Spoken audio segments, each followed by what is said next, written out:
what we have seen here this season from the Ducks, well, that's why Mark Helfrich is no longer the head coach there. What is the biggest reason? Maybe it is the team speed, maybe it is the roster makeup, but what, in your eyes, was the biggest reason why things went south for Oregon and why Helfrich is no longer there?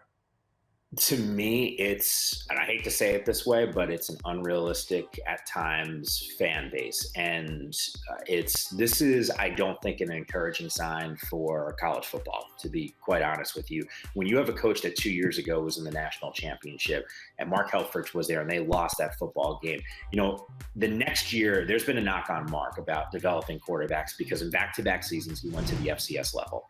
Okay, I get that. But Vernon Adams worked out in a big way. And if VA is healthy, they probably win the game early on 2 seasons ago at Michigan State. They don't lose the bowl game in what was an epic collapse. And we're having a vastly different conversation now this season where they do have, they're a 4-win football team. Last time, the only other comparable decision that I can come up with was when Auburn fired Gene Chizik, what was that, 8, 9 years ago, whatever it was, maybe even a little less than that at this point. But, these decisions don't come easy, I think, for a lot of ADs and a lot of programs. But I actually thought Mark was going to be pretty safe after picking up that win against Utah.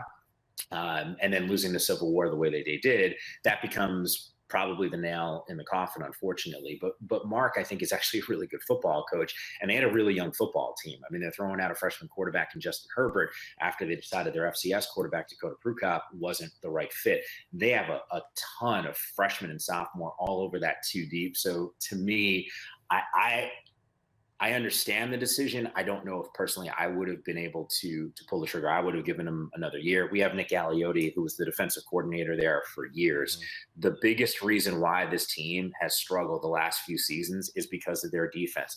Since Nick has left, the rankings have gone down in terms of points allowed. I mean, every major statistical category defensively, there were some problems. They bring in Brady Hoke this year, guys, and they transition from a 3-4 to a 4-3.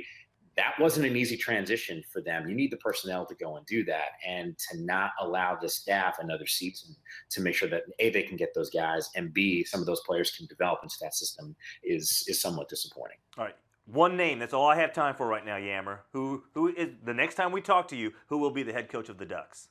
PJ Fleck's name has been thrown out there, okay. Bo Baldwin, but it's going to be the first time in 40 years they've gone outside the family. 40 years. Wow. So I don't even know. I can't even imagine what Rob Mullins and Phil Knight and company are thinking right now.